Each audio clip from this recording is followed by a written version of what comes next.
The morning tide had barely settled when Malik turned and lifted the last crate of fresh red snapper onto his small wooden pier. Salt clung to the air. The gulls circled lazily.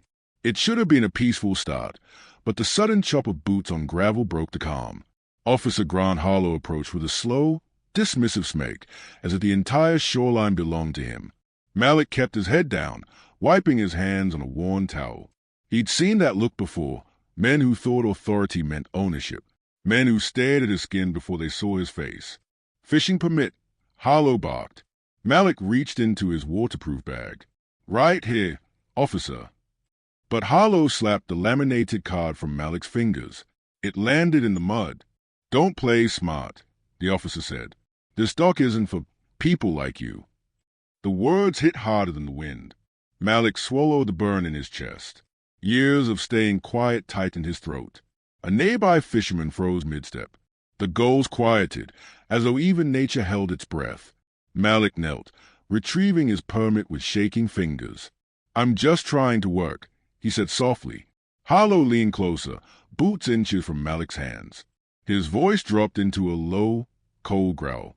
Work? You're lucky I don't shut this whole operation down. Malik's breath stilled, because behind Harlow's shoulder, 2 more officers were approaching, and one of them carried bolt cutters.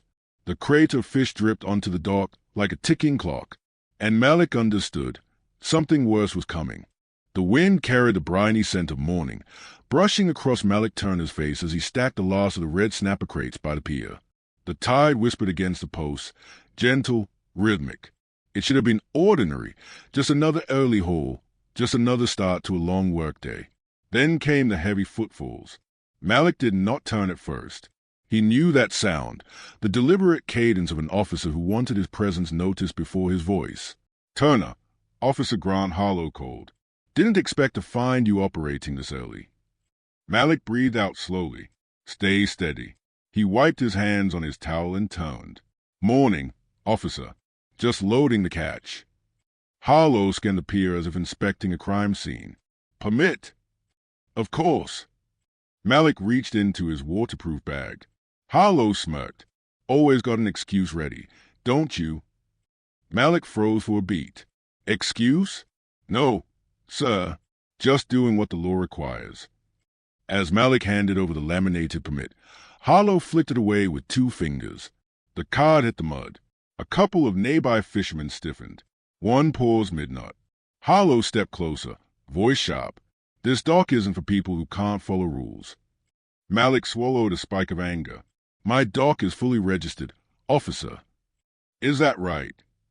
Harlow waved at the young officers behind him. Boys, take a look around. Make sure this setup is compliant. The younger officers exchanged glances. One raised bolt cutters.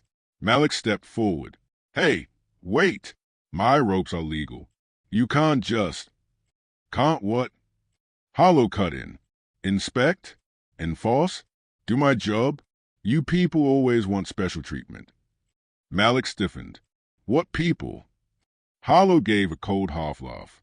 You know exactly what I mean. The words burned. Malik kept his voice low, controlled.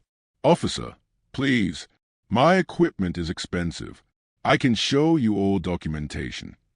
You don't show me anything unless I ask. Harlow nodded again. Cut the ropes. The officer hesitated. Sir, his permit says. Cut the ropes. The metal snapped through the thick mooring lines. Malik's heart dropped. His crates wobbled, unsettled. Stop. Malik rushed forward, gripping the crates. That's my livelihood. Harlow folded his arms. Then you should have stayed in your lane. Fish spilled across the wooden planks, silver bodies flapping helplessly before sliding into the water. Malik exhaled in quiet devastation. One fisherman muttered, "This is wrong," but fell silent when Harlow shot him a look. Malik looked up, hands trembling. "Why are you doing this?" Harlow leaned in. "Because you don't get to take up space you didn't own." Malik's stomach tightened. "I've earned everything here." "Doubt it," Harlow said. "I'm filing a report. Dock violation, improper storage, resisting inspection." Malik's jaw locked. "None of that is true." Sure it is. My word against yours. Harlow tapped his badge. Guess whose story wins? Silence descended. Even the gulls stayed away. Slowly, Malik knelt to gather the fish still salvageable. His hand smelled of salt and humiliation. Harlow lingered, watching as if daring Malik to break. Clean up your mess, and expect a visit from harbor authority. They don't like rule breakers. Malik didn't look up. I haven't broken any rules. You will, Harlow said, turning away. Men like you always do. His boots faded down the pier. The other officers followed. Only when the sound was gone did Malik release a breath he didn't realize he'd been holding. He gathered the remaining fish mechanically. His chest felt tight, trembling with a mixture of fury and exhaustion. Behind him, a soft voice whispered, "Hey, I recorded everything." Malik turned sharply. A woman in a gray hoodie stood several feet away, phone in hand. She didn't approach, just nodded once and tucked the phone away. "You'll need this," she said softly. "Trust me." Before he could respond, she slipped away down the shoreline path. Malik stared after her, heart pounding. Who was she? Why help him? His phone buzzed. A new message. Unknown number. He opened it. A video. The entire confrontation, crystal clear. Malik's pulse thudded in his ears. Because if this footage was real, then the battle Harlow promised had just begun. The harbor office always smelled faintly of old coffee and damp paper, as if the walls had absorbed years of tired fishermen arguing for permits they already owned. Malik stood at the counter, clutching the printed registration for his pier. His hands were steady, but inside, a slow storm churned. The clerk, a middle-aged man named Riley, tapped at a keyboard with deliberate slowness. "All right, Turner, let's pull up your file." Malik forced a calm breath. "I'm here because Officer Harlow said he filed complaints against me. I want to know what he put in the system." Riley hesitated. "Well, let's take a look." The monitor reflected faintly in his glasses. Malik watched Riley's eyebrows twitch. "There it is," Riley murmured. "2 reports filed early this morning." "2." Malik stepped closer. "For what?" Riley read silently, lips tightening. After a moment, he exhaled. "Dock violation. Suspicion of operating without valid authorization. And," he paused again. "And what?" "Non-compliance during inspection." Malik felt heat crawl up the back of his neck. "That didn't happen. Officer Harlow refused to review my documents. He knocked my permit out of my hand." Riley's jaw flexed in sympathy. "I'm not saying it's true. I'm saying it's what's written." "Then let's correct it." Riley looked around, lowering his voice. "You know how this office works. If a police officer files something, harbor authority rarely contradicts it unless they get direct evidence or a complaint from higher up." "I have direct evidence," Malik said quietly. "A full video recording." Riley blinked. "Is that so?" "Yes." "Then you should submit it." "I will," Malik said. "But I want to understand something first. Why does my name already sound like a problem in this system?" Riley hesitated again. His fingers hovered above the keys. "Turner, I shouldn't show you this, but..." He clicked another tab. A list of archived notes. Interactions. Alerts. Malik's heartbeat thudded. "Why are there alerts on my profile?" he asked. "Some officers mark certain individuals for heightened review." "For what reason?" Malik demanded. Riley sighed. "Reasons vary. Sometimes it's just a reputation someone gives you." "I have no reputation," Malik said sharply, "except working quietly and staying out of trouble." Riley gave him a meaningful look, the kind someone gives when they want to say you do have a reputation, the one society puts on men who look like you. "I'm sorry, Malik," Riley said softly. "I really am. But for now, my advice, lay low. Let the investigation play out." Malik pushed back slightly from the counter, disbelief tightening his throat. "So your advice is to disobey?" "My advice," Riley said carefully, "is to avoid giving them anything they could twist, until you have enough to fight back." "I already have enough." Riley didn't argue. He simply printed a copy of the complaints and handed them over. If you submit your video to the oversight office, it'll be reviewed in maybe 2 to 3 weeks. 2 to 3. Malik closed his eyes for a moment. By then, Harlow could shut down my peer.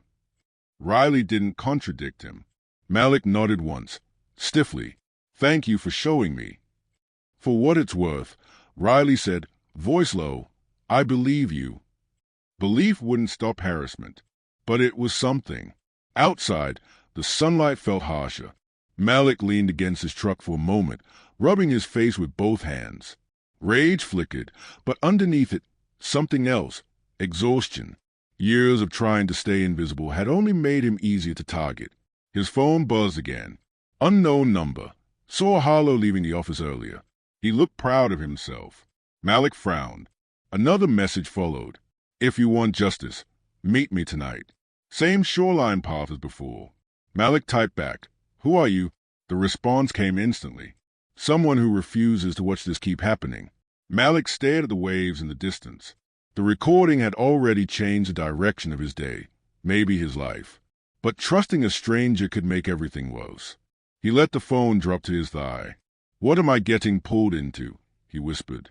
Meanwhile, at the police substation, Officer Harlow stood in an office that smelled of disinfectant and stale authority. Captain Renford sat behind his desk, flipping through paperwork. I reviewed your reports on Toner. Harlow straightened. Good. I thought it was time someone took these peer operators seriously. Renford looked up, expression unreadable. We've been getting pressure from harbor authority to tighten enforcement, especially on smaller independent fishers. Harlow smirked.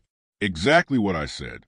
They are sloppy, unregulated, unpredictable, Renford added. Harlow nodded. Right. So I'm moving to shut down Turner's pier completely. Already filed the first step. Renford closed the folder slowly. Be careful, Grant. These things get political fast. I'm just doing the job no one else wants to do. Renford didn't respond. Harlow added, trust me, men like Turner need oversight. Renford simply dismissed him with a slight nod. Keep it clean. Harlow walked out confidently, unaware that his version of clean was the kind that left a stain.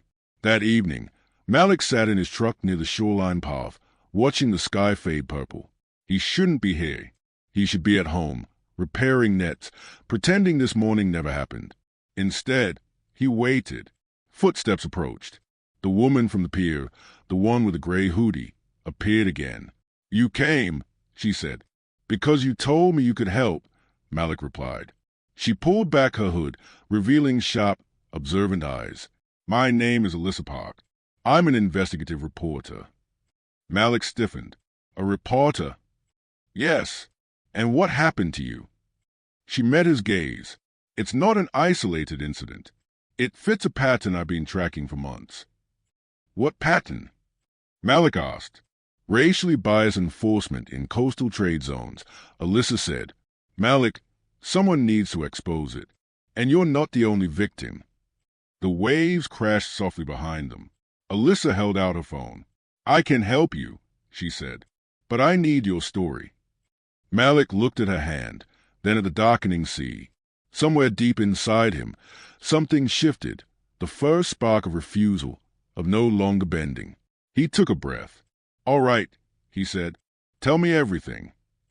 The wind swept across the shoreline as Alyssa and Malik walked slowly along the sand, her phone tucked safely inside her jacket.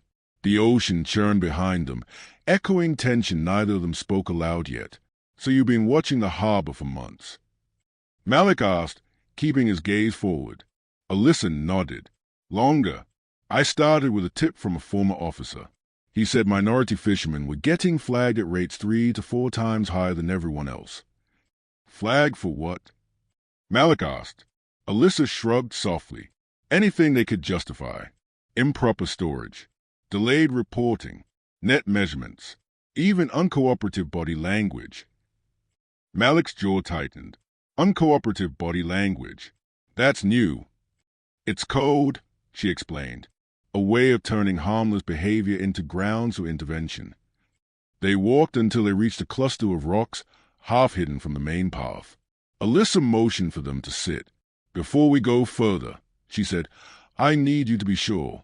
Telling your story publicly, even with evidence, will make you a target for backlash. Malik stared at the waves. For a long moment, he said nothing. Then quietly, I've been a target anyway. Alyssa didn't smile, but something softened in her eyes. Then let's begin. She opened a tablet, a rugged one with stickers peeling off the edges, and pulled up a file containing charts, maps, color-coded spreadsheets. This, Alyssa said, tapping the screen, is the last 6 years of harbor enforcement activity. Look at the patterns. Malik leaned in. This red section, that's arrests. Yes. And blue is citations. Correct. Why are so many clustered around my district? Alyssa exhaled. Because certain officers see your district as easy. They assume independent black and brown fishermen won't fight back. That's why your peer was targeted. Malik looked stunned. They've been building a case against us without us even knowing. Not a case, Alyssa corrected gently. A culture. Malik sat back, letting the weight of it settle. So, what do you want from me? To tell the truth, Alyssa said. On record. He shook his head slowly. I don't want my face all over the news. It doesn't have to be news, she said. At least not yet. Step 1 is documentation. Step 2 is corroboration. Step 3 is exposure, once we're ready and you're safe. Malik absorbed that. Safe, he repeated. Funny how that word keeps slipping from my hands. Alyssa closed the tablet. What happened this morning wasn't legal. And Harlow's report? It won't hold under scrutiny, but only if you're willing to challenge it. Malik rubbed his forehead. I just wanted to fish. I didn't ask for war. Oppression chooses you long before you choose to fight it, she said quietly. The words hit him harder than he expected. A sudden crunch of footsteps made them both turn. A fisherman Malik knew, Jonas, wiry, quiet, approached cautiously. Malik, he said, glancing at Alyssa. Heard what happened. Malik sighed. Word travels. Everyone's talking, Jonas continued. Some think Harlow's going too far. Others, well, they're scared to say anything. I don't want anyone dragged into this, Malik said. Jonas shook his head. Doesn't matter what you want. Harlow's name has been circling this district for years. Alyssa leaned forward. Have you experienced harassment too? Jonas looked between them, judging whether she was safe. Maybe, he muttered. But I got kids. Mortgage. If I speak out, they'll bury me. I won't put your name in anything, Alyssa assured him. But patterns matter. Every story helps the truth become undeniable. Jonas shifted uncomfortably. Look, if things go south for you, Turner, don't expect Harlow to stop. He's the type who needs people to bend. Malik's tone sharpened. And what if I don't bend? Jonas winced. Then he'll break something. With that unsettling warning, Jonas walked away. Alyssa turned back to Malik. You see? This is bigger than you. I know, Malik whispered. Later that afternoon, Malik returned to his pier to assess the damage. The ropes lay slack, half fallen into the water. The crates that hadn't been washed away were cracked or dented. He ran a hand along the edge of the boat, his father's boat, breathing in slowly. You held everything together, he murmured to the vessel. Let's hope I can do the same. A car door closed behind him. Harlow. Malik stiffened. The officer approached with an easy swagger, sunglasses reflecting the ocean. Turner, thought I'd find you cleaning up the mess you made. Malik didn't turn fully. The mess you made, you mean? Oh! Harlow chuckled. We doing this now? The attitude thing. No attitude. Malik faced him. Just truth. Harlow tilted his head mockingly. Truth. With your kind, that's always a flexible word. Malik's hands curled into fists. Officer, I am warning you. You warning me? Harlow laughed outright. You? Turner, let me educate you. I can search your boat any day. I can shut down this pier.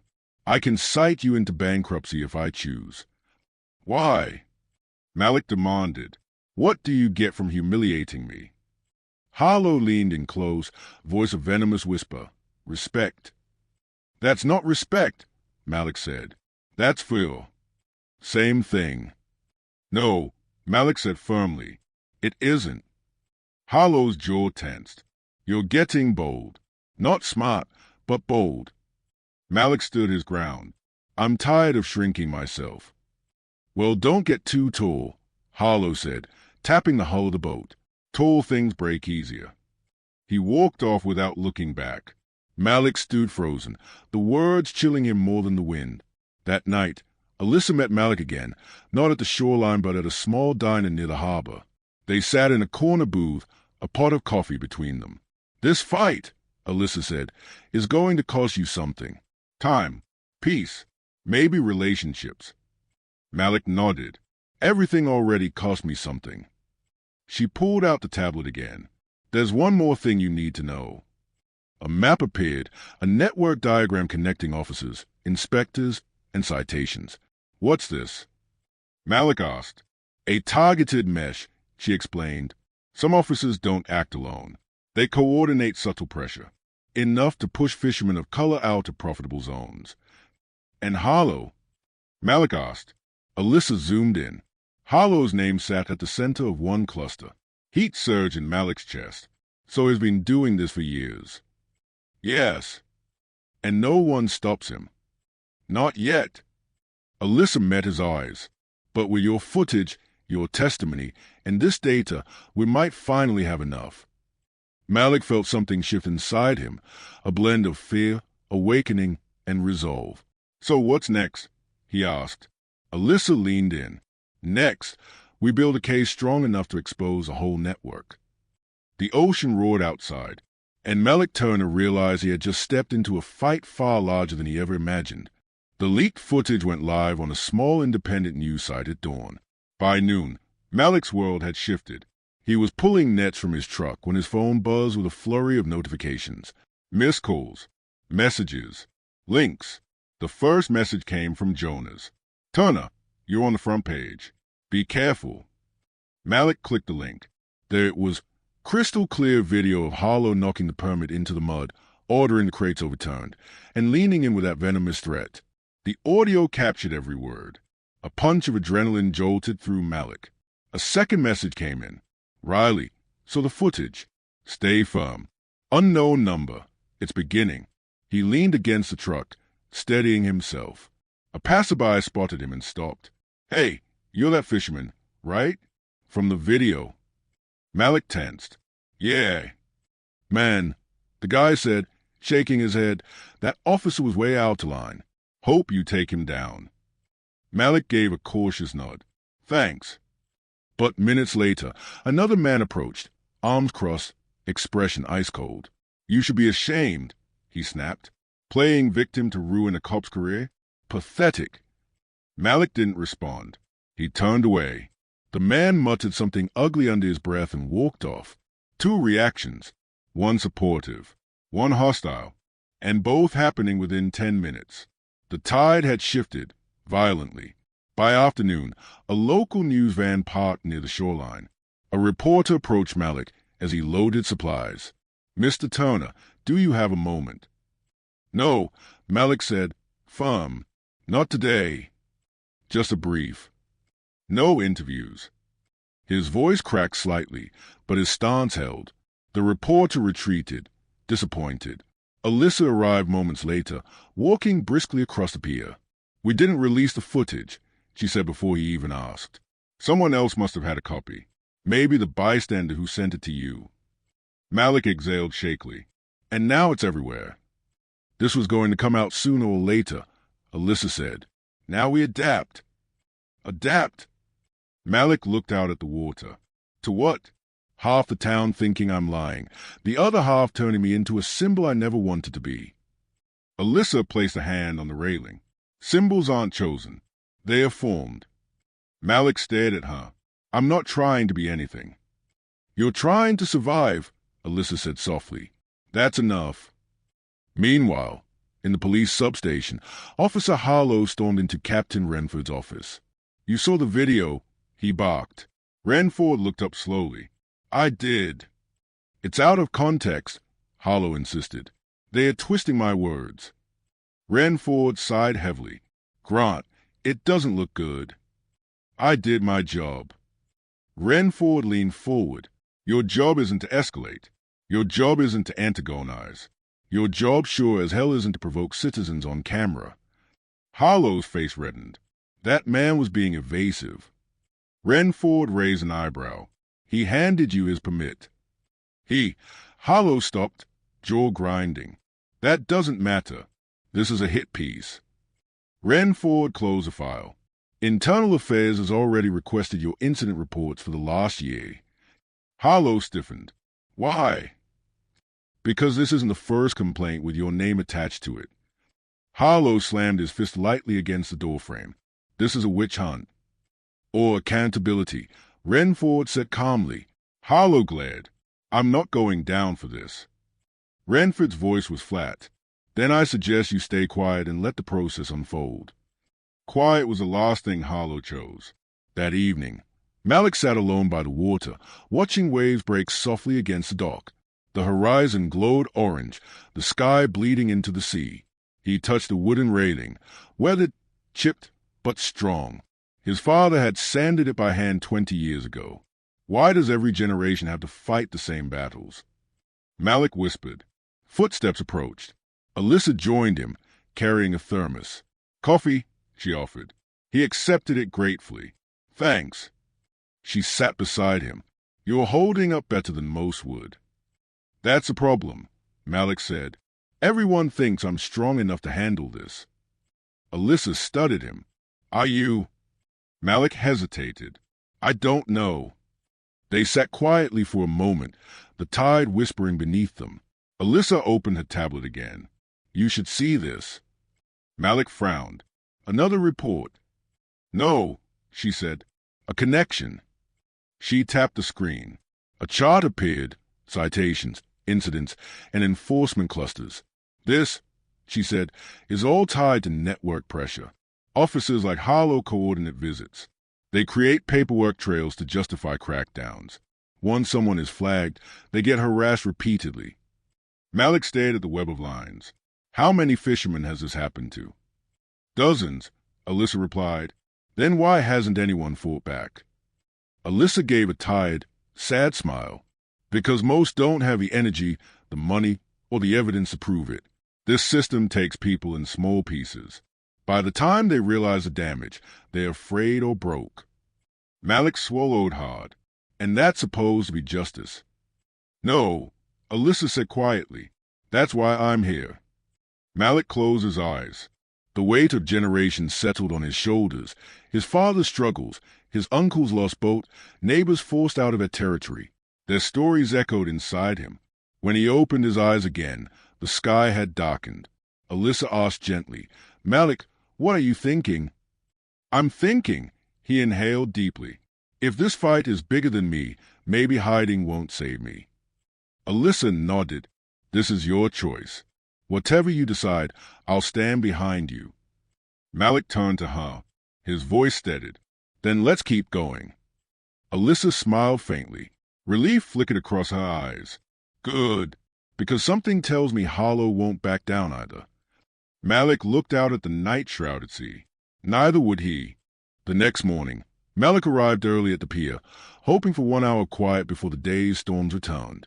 The sky was soft and pale, the kind of morning that usually calmed him. But today even the waves felt restless. Alyssa walked toward him briskly, a backpack slung over her shoulder and a determined expression on her face. We need to talk, she said. Malik rubbed his eyes. Morning to you too. No time for small talk. She set her backpack on a crate and pulled out her tablet. I found something last night. Something big.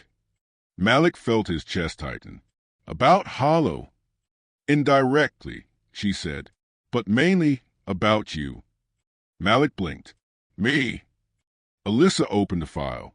A familiar logo appeared, a blue wave cresting over the letters NEC. Malik inhaled sharply. How do you have that?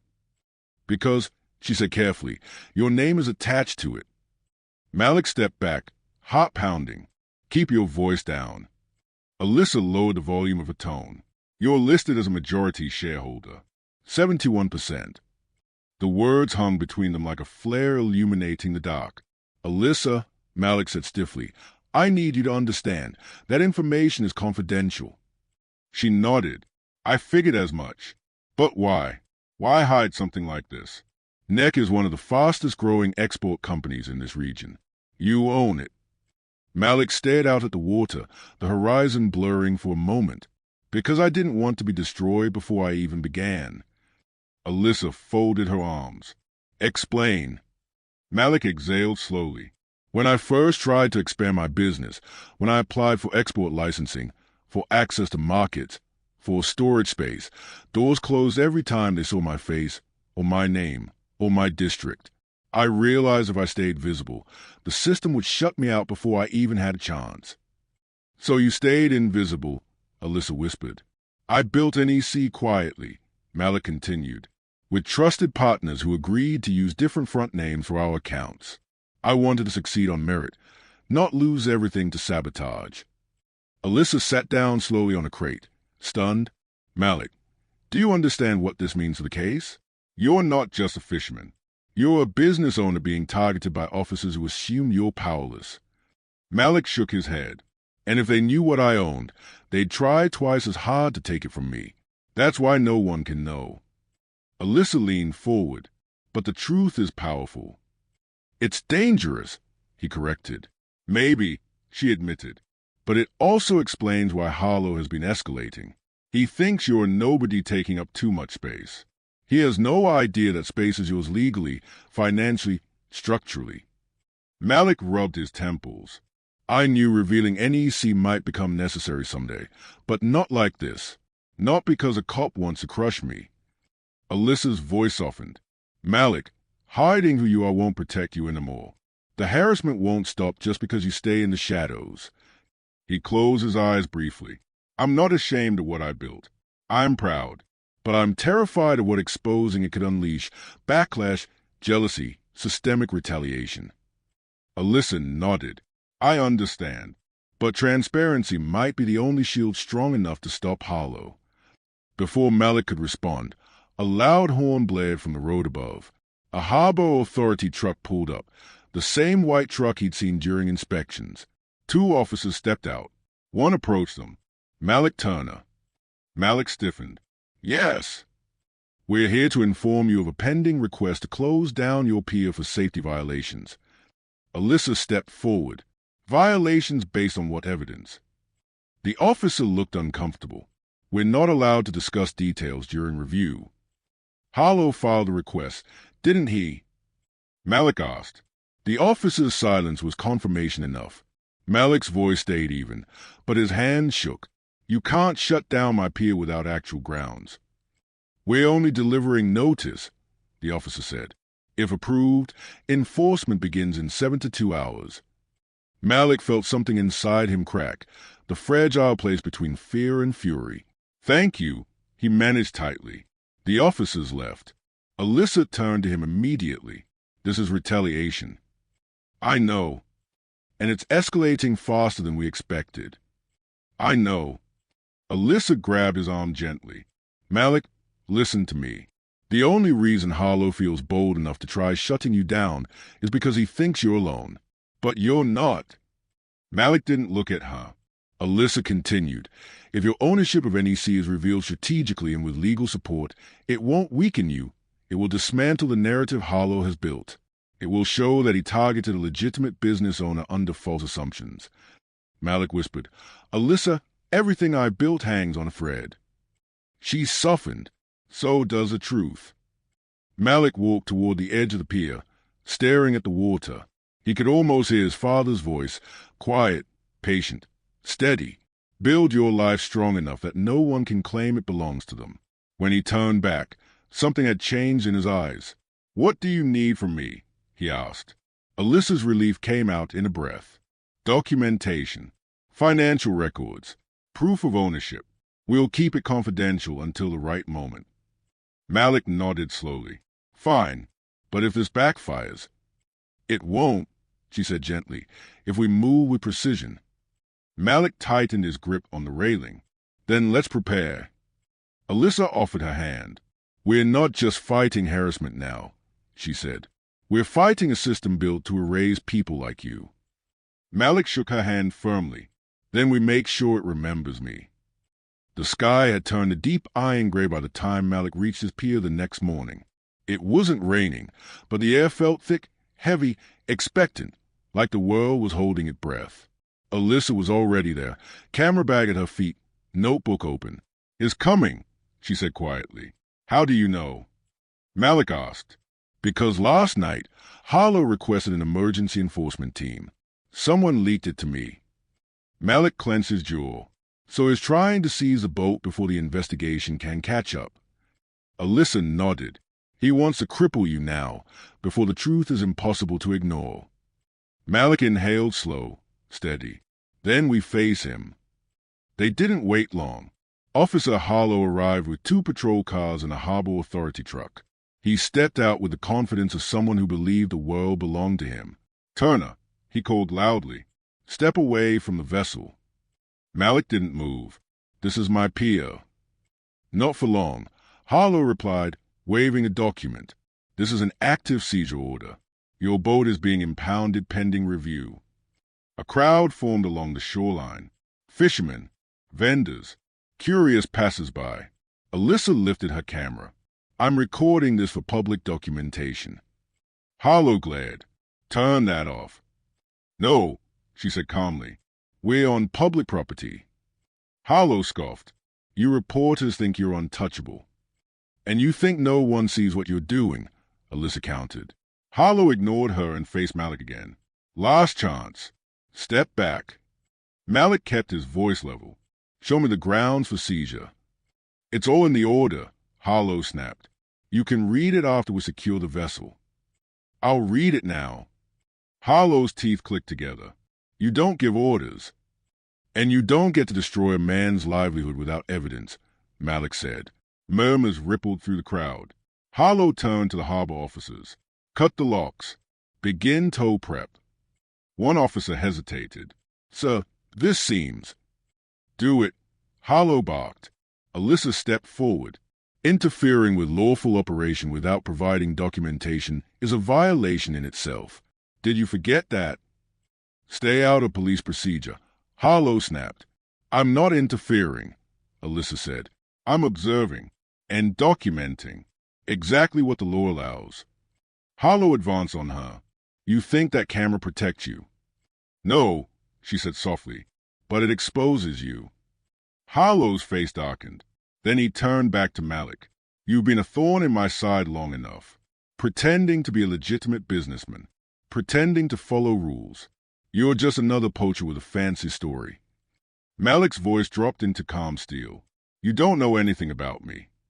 Oh, I know enough, Harlow said. Your type always pushes until someone pushes back. My type? Malik repeated, eyes narrowing. Say what you mean. Harlow smirked. You know exactly what I mean. The crowd murmured louder now. Outrage, disbelief, recognition. Malik glanced around. People were watching not just with curiosity, but with awareness. Witnesses. Accounts waiting to be written. Officer, Malik said quietly, stop this before you ruin your own career even further. Harlow laughed. My career? I'm the law here. Turner, you're nothing. A voice cut through the tension. Actually, that's incorrect. Everyone turned. A clean-cut man in a gray suit walked down the pier, carrying a briefcase. He moved with quiet authority, completely unbothered by the officers. Who the hell are you? Harlow demanded. The man opened a folder. Attorney Daniel Keene, Legal Counsel for Northeastern Coastal Exports, Incorporated. Harlow blinked. Exports? What does that have to do with? Keene raised a hand. Your order to seize Mr. Turner's vessel is invalid. Malik stood still, expression unreadable. Harlow barked a laugh. Invalid? You have no jurisdiction here. Oh, I have plenty. Keene handed over a stack of documents. First, this boat is registered as a primary asset of NEC Export Logistics. Any attempt to impound it requires approval from the company's board. that approval has not been granted. Harlow skimmed the papers, face tightening. Keene continued. Second, Mr. Turner is legally protected under the Coastal Trade Protection Act. And third, he placed another document on top. We are filing an injunction effective immediately against any unlawful enforcement action taken without merit. The harbor officers stepped back. Harlow's nostril flared. Turner doesn't own anything. He's a fisherman. Keene smiled faintly. Mr. Turner is a majority shareholder of NEC. Gasps rippled through the crowd. Harlow stood frozen for several seconds. Then, you're lying. Malik finally spoke, voice steady and clear. No, he isn't. Harlow looked like the ground had opened beneath him. You? A company owner. Malik didn't gloat, didn't smirk, didn't boast. He simply met Harlow's stunned glare with quiet truth. Yes. But, Harlow sputtered. This is a scam. Keene's tone sharpened. Be very careful, Officer Harlow. Implying fraud without evidence is defamatory, and adding racially coded language to official reports is already under internal review. The last line hit like a silent explosion. Harlow looked around, at the cameras, the watching faces, the shifting tide of public opinion. Alyssa lowered her camera slightly and said, Your story is unraveling, officer. Harlow took a step back. Then another. Fine, he snapped. We'll see about this. This isn't over.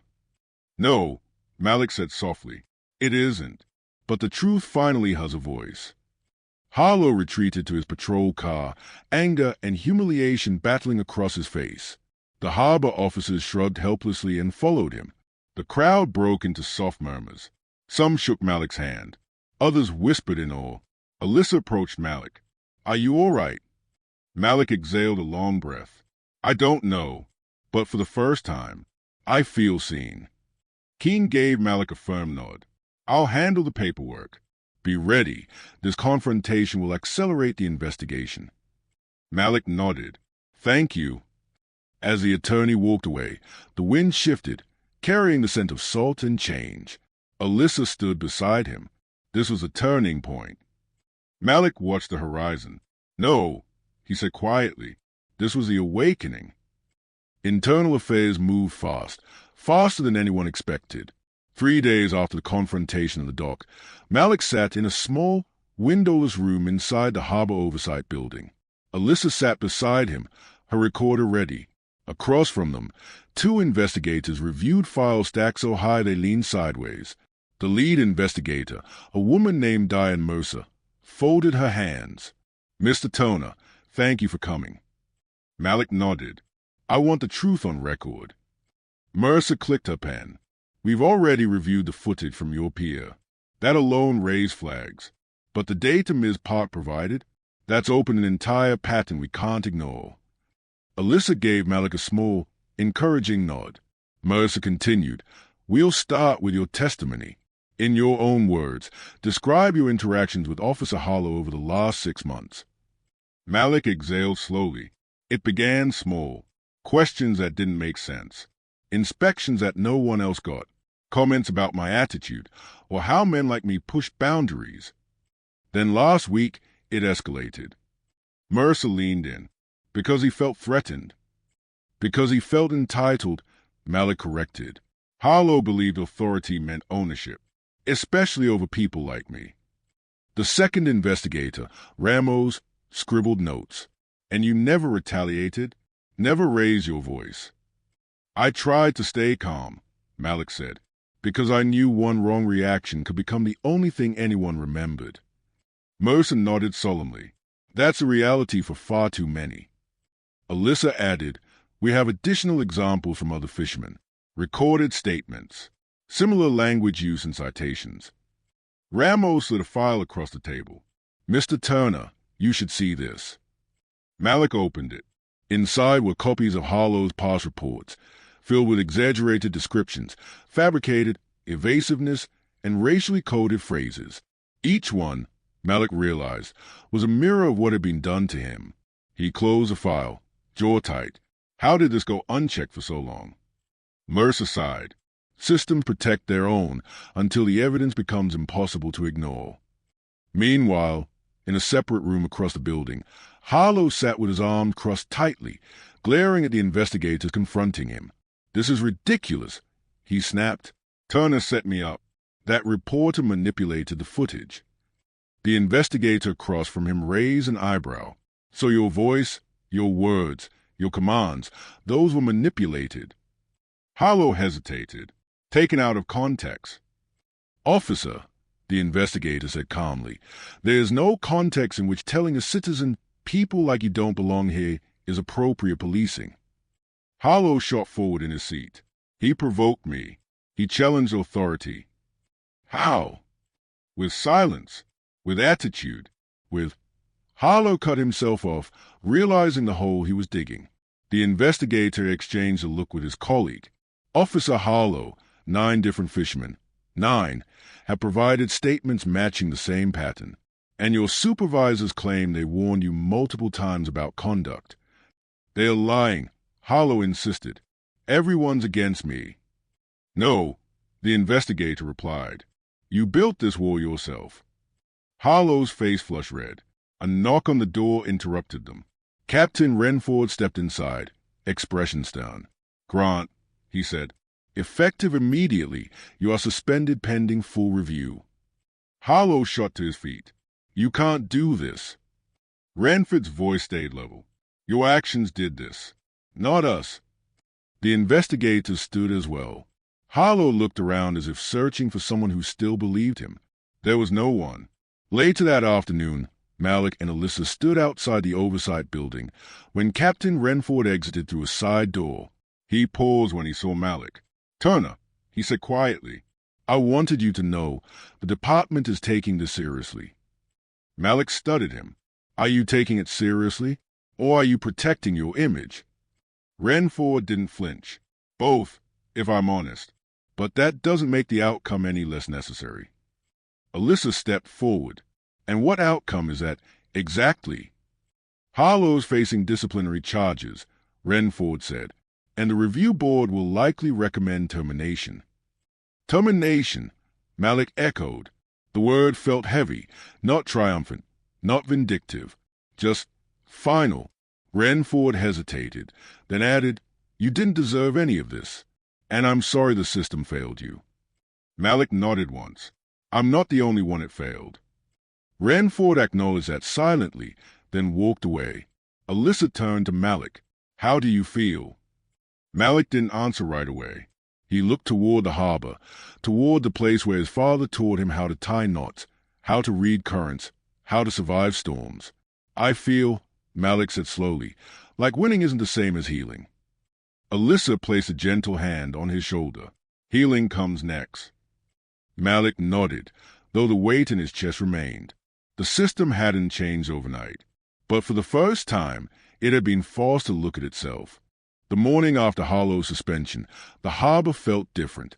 Not quieter, just clearer, as though a fog that had clung to the shoreline for years had finally begun to lift.